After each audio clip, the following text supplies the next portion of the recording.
Bu videoda ko'rganlar darmonda, ko'rmaganlar armonda. Assalomu alaykum, hurmatli Ziynat uy-joy savdosini aziz muhtaram kuzatuvchilari. Bugungi obzorimiz Farg'ona shahrining eng zo'r rayonlaridan biri Sadmin savxozida katta yo'lning shundoqqina bo'yida ham turar ham noturar sifatida foydalanish uchun ko'p qirrali uyimizni obzorini qisqasi tomosha qilamiz sizlar bilan. Mana bu uyimiz birinchisi.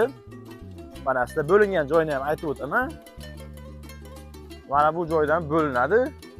Mana shu joygacha bu tomonimiz katta yo'l. Bu tomonimiz shahar GAI, bu tomonimiz Afrosiyot to'yxonasiga ketish.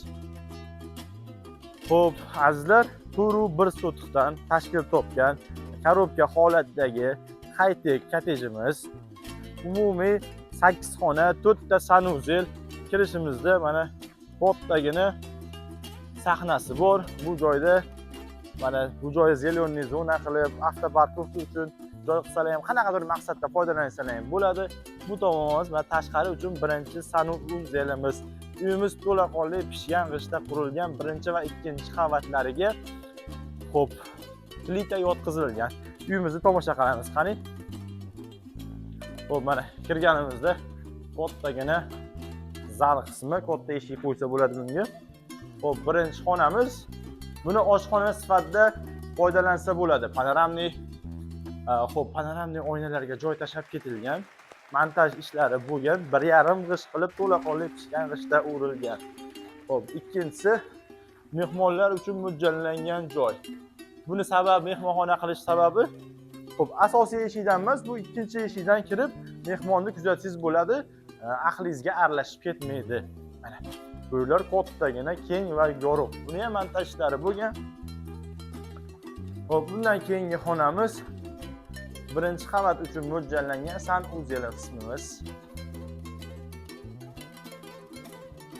Xo'p, bundan keyingi xonamiz yotoqxonasi.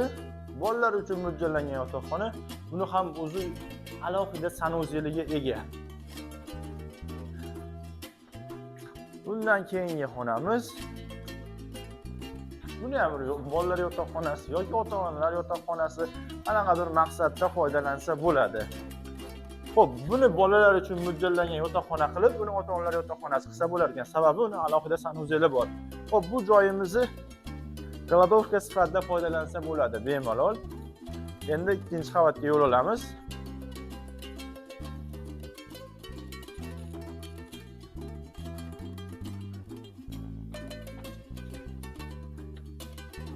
Xo'p, ikkinchi qavatimizga ham plita yotqizilgan. Sababi 3-qavatni ham bemalol qurish imkoniyatini beradi bu azizlar. Xo'p, ikkinchi qavatimiz uchun birinchi kattagina xona. Buni o'ziz uchun ofis qilib olasizmi, qanaqadir maqsadda foydalansalar ham bo'ladi. Xo'p, bundan keyingi xonamiz sanuzel ikkinchi qavat uchun. Bolalar yotoqxonasi.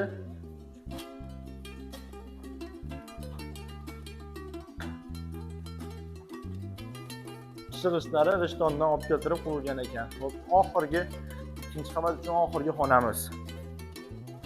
Panoramli oynalarga joy tashlab qo'yilgan. Lokatsiyani ko'ringlar, lokatsiyasi juda ham zo'r.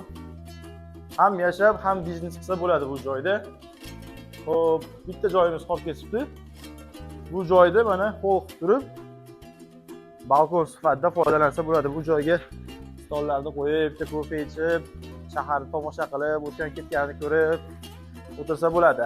Xo'p, bu joyimizdan yana bitta bor azizlar. Yana bitta xuddi shu xol ko'rinishdagi, shu kvadratdagi egizak hovlimiz bor.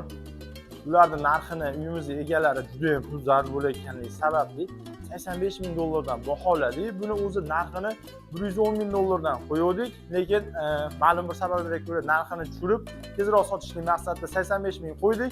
Quyidagi raqamlarga qo'ng'iroq qilib, batafsil ma'lumotni beramiz.